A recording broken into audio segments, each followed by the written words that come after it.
Pessoal dos primeiros anos, tudo bem com vocês? Pessoal, nas últimas aulas eu venho trabalhando com vocês conceitos correlacionados ao chamado iluminismo, ou seja, o iluminismo ele traria consigo, o próprio nome já traz uma metáfora com relação às trevas da Idade Média. Então é no iluminismo que surge termos como Dark Age, ou Noite de Mil Anos e tantos outros que tinham relação à chamada Idade Média. Então, o iluminismo, pessoal, ele traz dentro do seu escopo, dentro do seu estofo, dentro do seu objetivo, dentro do seu objetivo de ação, a limitação de poderes ditos absolutistas e absolutismo de caráter divino. A Inglaterra é uma monarquia parlamentar onde os princípios iluministas foram utilizados. Um dos pais do iluminismo chama-se John Locke, que nós estudamos naquelas três figuras, Hobbes, Locke e Rousseau. Então, observar o iluminismo é trazer dentro da sua cabeça para a sua vida a ideia de que o iluminismo ele traz consigo fundamentos muito alicerçados dentro de conceitos de vida, liberdade e propriedade privada de John Locke. Ele traz consigo conotações de Rousseau, de democracia, onde se poderes absolutistas usurparem a liberdade da população na qual sofre essa ação, essa população pode se rebelar contra essas ações injustas. Então, pessoal, o que eu quero estudar com vocês hoje, trabalhar com vocês hoje, é a chamada independência das 13 colônias da América do Norte, ou Revolução Americana, ou Revolução Norte-Americana, ou independência dos Estados Unidos da América. Qualquer desses nomes pode ser atribuído ao momento histórico que eu estou trabalhando com vocês. É mais comum, independência das 13 colônias, é mais comum independência dos Estados Unidos da América, é comum também observar esse nome de Revolução Americana ou Revolução Norte-Americana. Então, qualquer desses nomes podem ser utilizados. Então, o que foi esse processo? Tudo em história, pessoal, de certa forma, as coisas são interligadas, elas dialogam. Então, a independência das 13 colônias, ela está dentro de um conjunto maior de situações que ocorreu no século XVIII, tá? Então, esse conjunto maior de situações tem no iluminismo o seu vetor intelectual, o momento de se pensar essa situação, ela tem no iluminismo o ancoramento, ela tem no iluminismo o alicerce.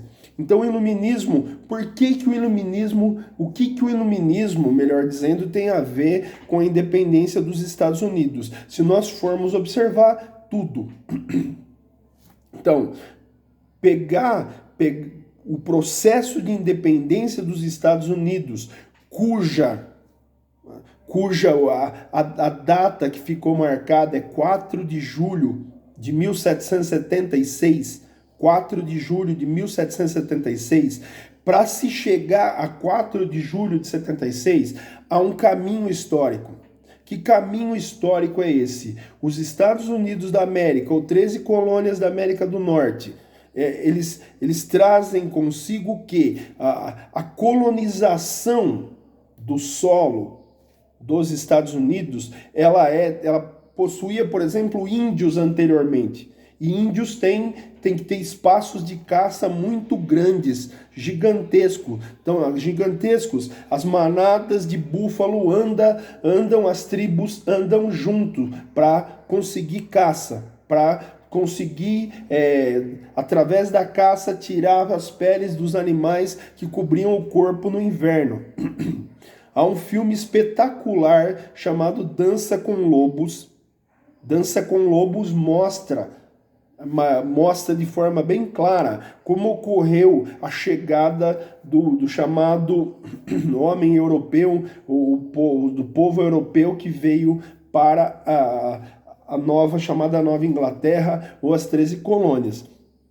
Então, a forma de conduta indígena com relação à ocupação da terra difere do jeito e do modo de ação dos americanos, dos ingleses que vieram para os Estados Unidos e depois viriam a se chamar americanos.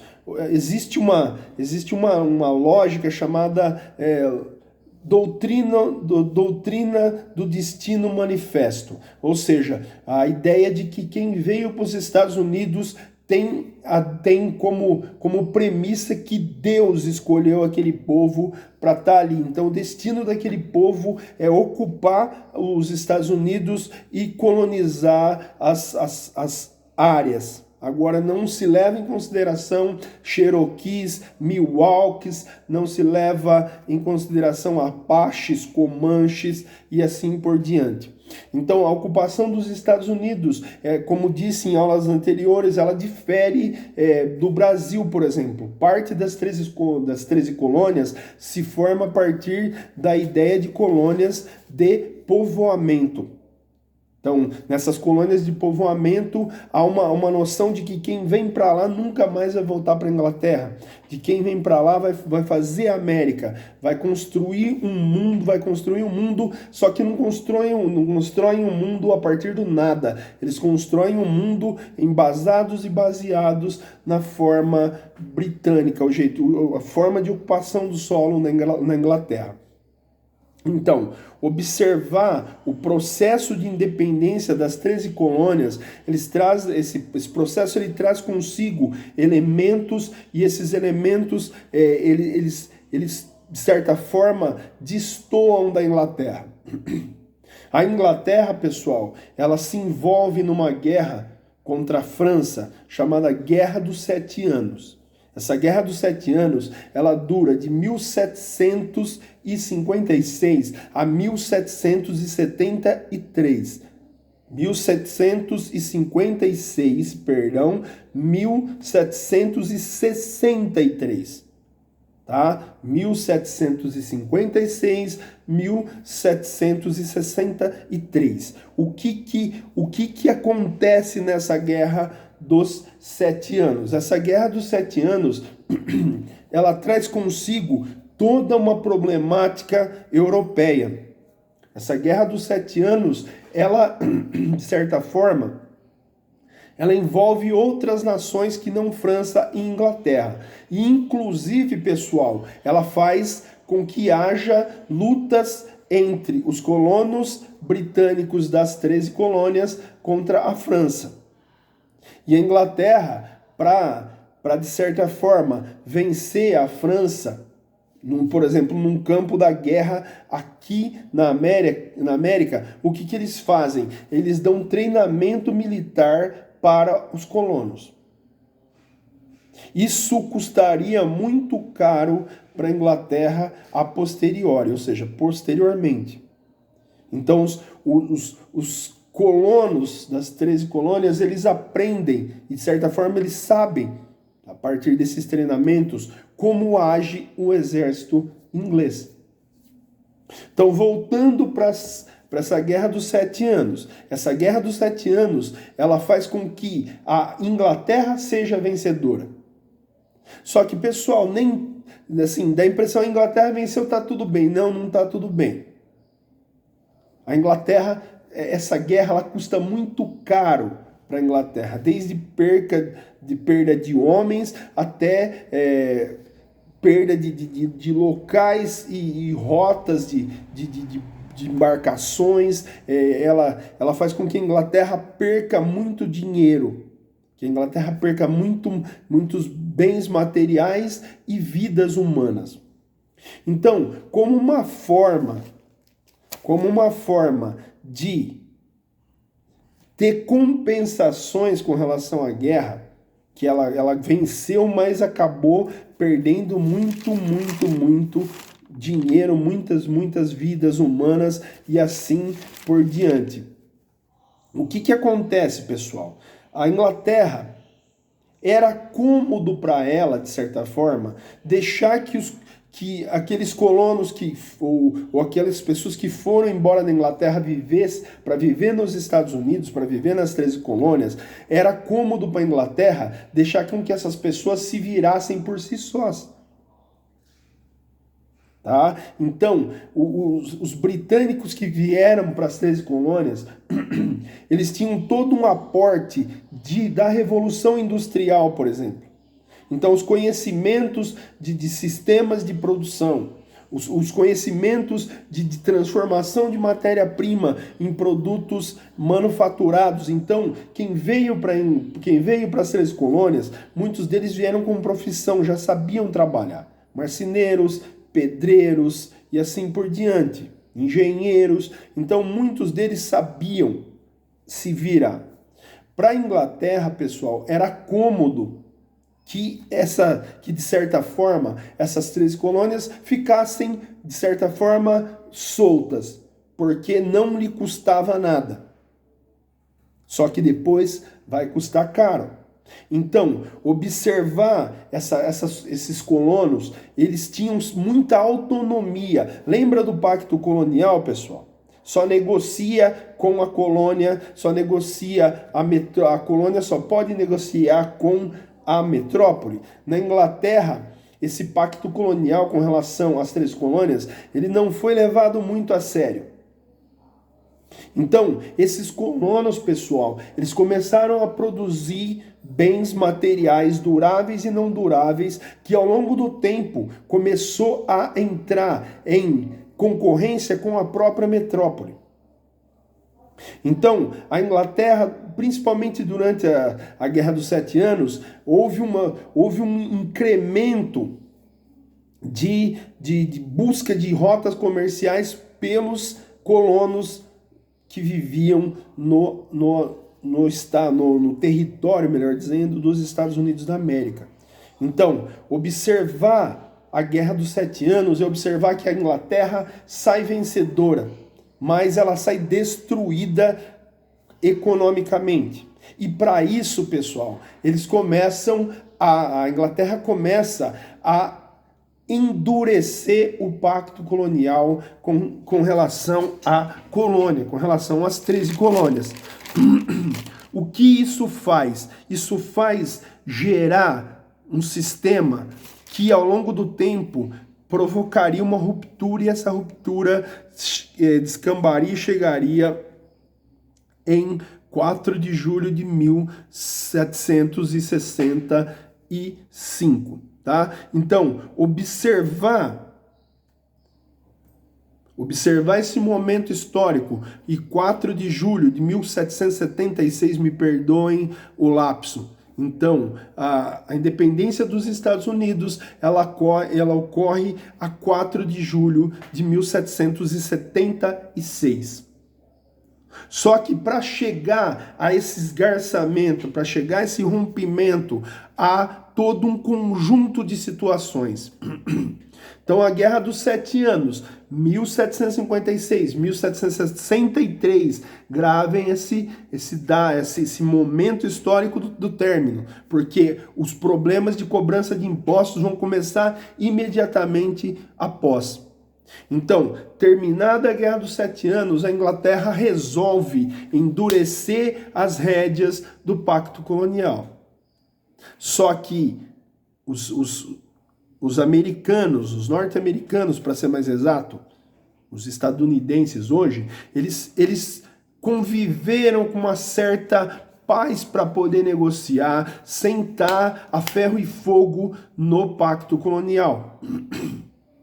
Então, a partir de 1764, a Inglaterra resolve criar a chamada Lei do Açúcar. Lei do Açúcar. Então, o que é a Lei do Açúcar, pessoal? Os norte-americanos, os habitantes das 13 colônias, eles faziam um tipo de estrutura econômica chamado comércio triangular. O que eles pegavam? Eles pegavam o rum das Antilhas, onde está Cuba, São Domingos, na América Central. Eles pegavam açúcar, transformavam esse açúcar, esse melado, em rum, ou pegavam um rum pronto mesmo. Esse rum era levado para a África, trocado por escravos, que era trazido para as Antilhas e para o sul, principalmente para o sul das 13 colônias.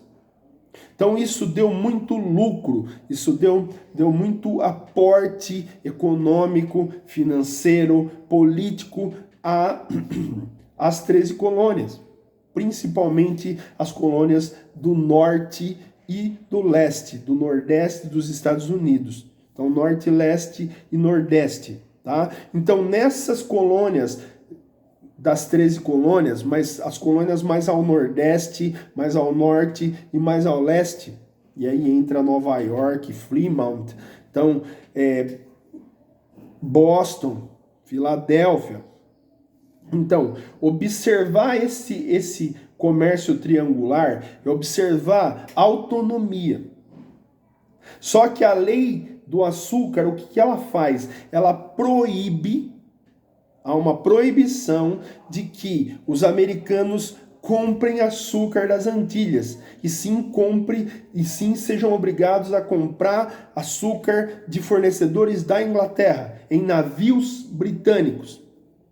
Então isso é um primeiro momento de esgarçamento. Como a Inglaterra endurece, as 13 colônias endurecem também, porque as 13 colônias sabem que a Inglaterra precisa muito de matéria-prima, e essa matéria-prima pode ser algodão do sul, por exemplo. Tá? Então, algodão, tabaco, milho, mas principalmente algodão e tabaco. Então, a Inglaterra depende muito de matéria-prima originária das 13 colônias. E as 13 colônias ameaçam não mais vender esses produtos para a Inglaterra, mesmo dentro do Pacto Colonial. Então, os britânicos, eles endurecem novamente as correlações com as ligações possíveis com as 13 colônias. Em outro momento, numa lei chamada Lei do Selo. Lei do Selo é de 1765. O que essa Lei do Selo diz? Olha, toda carta, todo livro, todo manuscrito, qualquer um jornal, qualquer um que circule nas 13 colônias terá que receber um selo britânico, e isto custa caro. Então há um outro momento de ruptura. Então pensou na chamada Lei do Selo, é pensar inclusive que a Inglaterra tinha medo da chegada através de livros do ideário iluminista. Então as ideias de Montesquieu, de Locke, as ideias de Voltaire, chegando às 13 colônias. Então, um dos alvos da Lei do Selo era uma certa censura a materiais que tivessem conotação iluminista. Então, lembra, colocando em uma linha do tempo, 1763 termina a Guerra dos 7 Anos. Imediatamente após, 1764, Lei do Açúcar. 1765, Lei do Selo. Até chegar, pessoal, ao ano de 1773, onde acontece um endurecimento com relação ao chá. Então, há uma lei chamada Lei do Chá, de 1773. 1773, Lei do Chá. Então, todo chá que os americanos, que os habitantes das 13 colônias, melhor dizendo, consumissem, teria que ter origem nas colônias britânicas, por exemplo, da Ásia. Então, só que dentro da perspectiva do liberalismo, então o liberalismo do Locke, liberdade, vida, liberdade e propriedade. Dentro da perspectiva do liberalismo lockeano, os americanos poderiam comprar chá de quem eles quisessem. Isso é chamado de livre concorrência dentro da perspectiva liberalista, dentro da perspectiva do liberalismo, tá? Econômico principalmente, e depois político. Então, a lei do chá feria a perspectiva lockeana de livre concorrência, por exemplo, tá? E o que acontece? Há um movimento que é chamado de Boston Tea Party. Boston Tea Party. Então, a festa do chá de Boston. Nessa festa do chá de Boston, navios britânicos carregados com chá, aportados no porto de Boston, são invadidos por colonos das 13 colônias vestidos de indígenas. Olha a malvadeza. Ou seja, olha, quem fez isso foram os indígenas. Ou seja, quem fez isso foram os habitantes, das 13 colônias. Então, como a carga desses navios foram jogadas ao mar, o que acontece? A Inglaterra requer das 13 colônias pagamento por esse chá que foi jogado ao mar. E aí a Inglaterra, o conjunto de malvadezas da Inglaterra começa a ser maior num momento chamado leis intoleráveis. Ou seja, de acordo com essas leis intoleráveis, festa do chá de Boston, o que acontece? Habitantes das 13 colônias não poderiam portar armas, não poderiam escrever textos. Então, a coisa começou a ficar cada vez mais complicada, ou seja, há um recrudescimento do pacto colonial. Ou seja, quem aprendeu a ser livre não vai querer ficar preso. Então, o que acontece? Acontece que as coisas vão se encadeando, ou seja, lei do açúcar, 1764, lei do selo, 1765, lei do chá, 1773 e leis intoleráveis. Então, esse conjunto de situações leva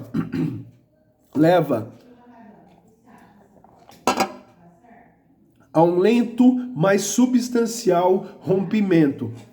Então, todo o conjunto de situações vão se encadeando, vão sendo desencadeadas para que ocorra um rompimento definitivo com a Inglaterra.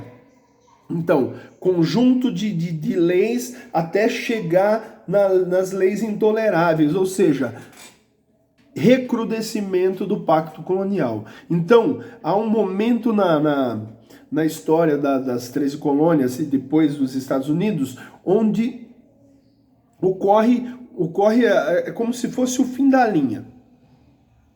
Ou os americanos, ou os norte-americanos, ou os habitantes das 13 colônias ficam de joelho, ou eles vão para a guerra.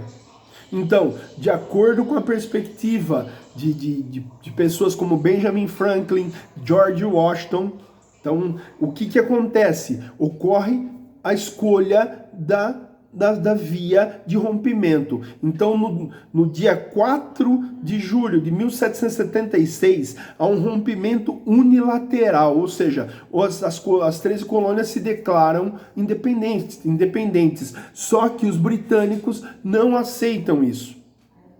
Porque imagina, perde-se todo um conjunto de matérias-primas, um conjunto de privilégios que os britânicos tinham sobre as 13 colônias. Então o rompimento ele é unilateral, o rompimento parte das 13 colônias. Tá? Então, no dia 4 de julho de 1776, acontece o rompimento definitivo. Ou seja, não tem mais volta. E aí os britânicos resolvem mandar força para os Estados Unidos para conter esse processo de independência, mas já não tem mais como. Inclusive, pessoal, a Inglaterra, ela tem como inimiga histórica a França. Então a França é inimiga histórica da Inglaterra. Imaginem quem a França ia ajudar numa guerra entre Estados Unidos, entre 13 colônias, melhor dizendo, e Inglaterra. Então os colonos, eles tiveram o apoio dos franceses e dos espanhóis, mediante a territórios no Canadá para a França e mediante a territórios na América do Norte para a Espanha.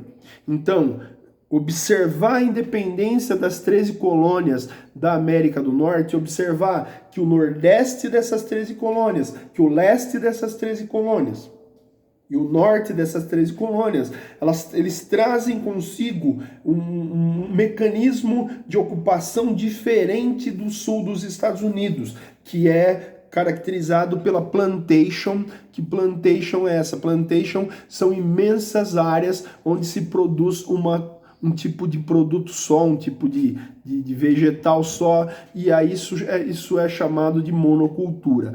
Então o sul dos Estados Unidos, gravem isso, pessoal, que lá na Guerra da Secessão de 1861 a 1861 e 1865, isso vai ser de toda a valia. Então, pensa no sul dos Estados Unidos, das 13 colônias, pensa no sul das 13 colônias como colônias de exploração. E pense o norte, o nordeste e o leste das 13 colônias como colônias de povoamento.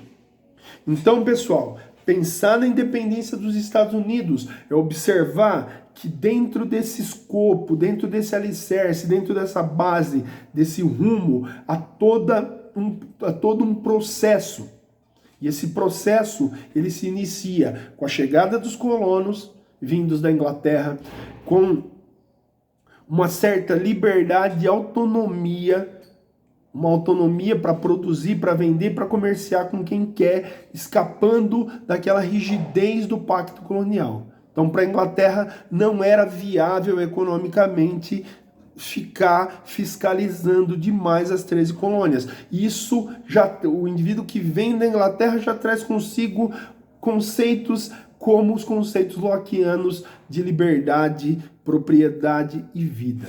E que o Estado tem que defender essa vida a qualquer preço, que o Estado tem que defender essa propriedade a qualquer preço, que o Estado tem que defender essa liberdade a qualquer preço. Só que pensar na lei do chá, pensar na lei do selo, pensar na chamada lei do açúcar, pensar nas leis intoleráveis, é pensar em uma ação do governo britânico, do governo inglês, contra as pessoas que habitavam as 13 colônias, tá? Então, pensar no processo de independência é pensar na luta por direitos. É pensar que os britânicos são derrotados numa batalha chamada Batalha Decisiva da Guerra de Independência ou da Revolução Norte-Americana, é a Batalha de Yorktown. A Batalha de Yorktown, ela define os caminhos. Então, a partir de 1781, os britânicos se retiram